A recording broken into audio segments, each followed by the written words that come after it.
l'appelle Paula. Et lui, je l'appelle Rilke. L'appeler Rainer Maria, je n'y arrive pas. Mais elle surtout, comment l'appeler? Modersen Becker, de son nom de future épouse, du nom des catalogues consacrés à son œuvre? Becker Modersen, comme à son musée de Brême? Becker, de son nom de jeune fille, de son nom de vierge, qui est le nom de son père?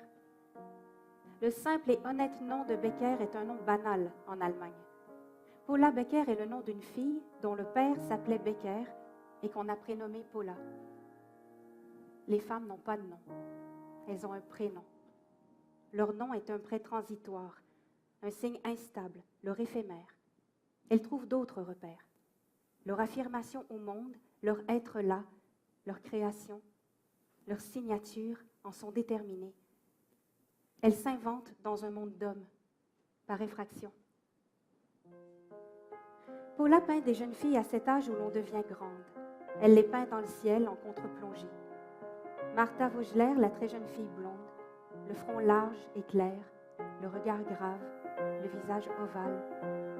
Un seul arbre à gauche du tableau, un sarrau noir couvert d'un tablier blanc, ou une blouse rouge, cheveux lâchés, ou un voile transparent d'un gris mauve comme le ciel. De face, regard triste à serrer la gorge, ou de profil, nez, menton, colline en triangle, front courbe comme l'horizon. Une femme de 25 ans peint une fille qui devient femme. Une jeune mariée peint une très jeune mariée. Ce qu'elle partage est silencieux. Le temps pulse. Le soleil est toujours voilé sur ces tableaux. À cet endroit du monde, dehors, dans les bois et les champs, c'est la présence cotonneuse, assourdie mais puissante, de jeunes humaines debout sur la terre. Non pas à quoi rêvent les jeunes filles, mais ce qu'elles pensent. Martha Vogler, évadée d'un tableau de son mari, coiffée de pâquerettes pré-raphaéliques, dans une tunique bleu ciel, les mains chargées d'un vase.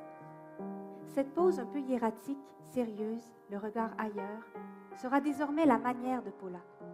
Une jeune fille grave porte un objet, comme une offrande. Ni triomphe, ni malaise, ni érotisme délibéré. Ce ne sont pas des mondes d'angoisse ou de secret, mais des mondes de pensée.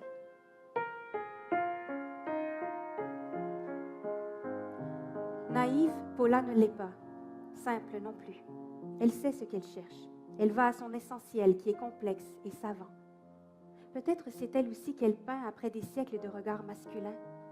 Peut-être est-elle consciente de ce quelque chose à dire, de ce quelque chose à elle, d'encore presque inouï, d'encore presque non vu. Une femme peint des femmes. Ces jeunes filles nues, ce n'est pas puberté de Munch. Chez Munch, il y a les épaules rentrées sur les seins naissants, les bras croisés pour cacher le pubis, le regard embêté, le rose aux joues et l'énorme ombre surplombante.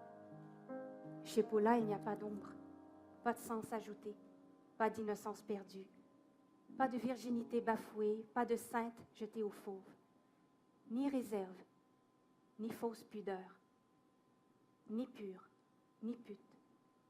Ici est une jeune fille, et déjà ces deux mots sont de trop, chargés de rêverie à la Rilke et de poésie masculine.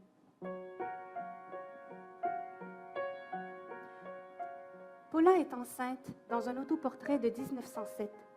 À partir de mars, elle est forcément enceinte dans ses autoportraits, mais dans celui-ci, cela se devine.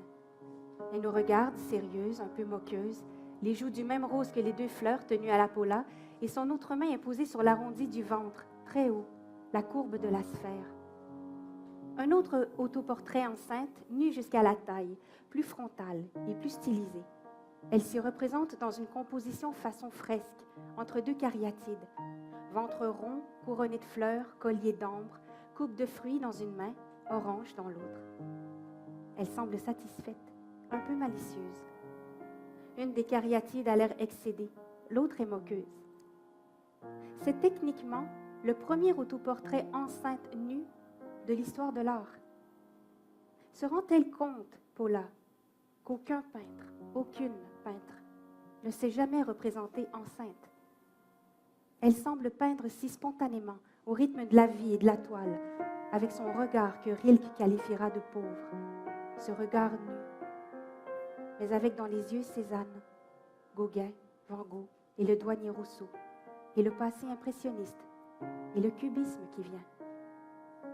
Elle peint ce qu'elle a sous les yeux, cet être-là, cette présence au monde, et qui se trouve enceinte. Mathilde Modersohn naît le 2 novembre 1907. L'accouchement est très difficile. Il dure 2 jours et se termine au chloroforme et au forceps. Le médecin ordonne à Paula de garder le lit pour se remettre. 18 jours plus tard, Paula a enfin le droit de se lever. Une petite fête est organisée. Elle demande un miroir au pied de son lit, tresse ses cheveux en couronne, épingle des roses à sa robe d'intérieur. La maison déborde de fleurs et de bougies, tout est illuminé. Paula se lève et elle est foudroyée. Elle meurt d'une embolie d'être restée couchée. En s'écroulant, elle dit « Chad ». C'est son dernier mot. Ça veut dire dommage. J'ai écrit cette biographie à cause de ce dernier mot, parce que c'était dommage, parce que cette femme que je n'ai pas connue me manque, parce que j'aurais voulu qu'elle vive. Je veux montrer ses tableaux, dire sa vie. Je veux lui rendre plus que la justice. Je voudrais lui rendre l'être là, la splendeur.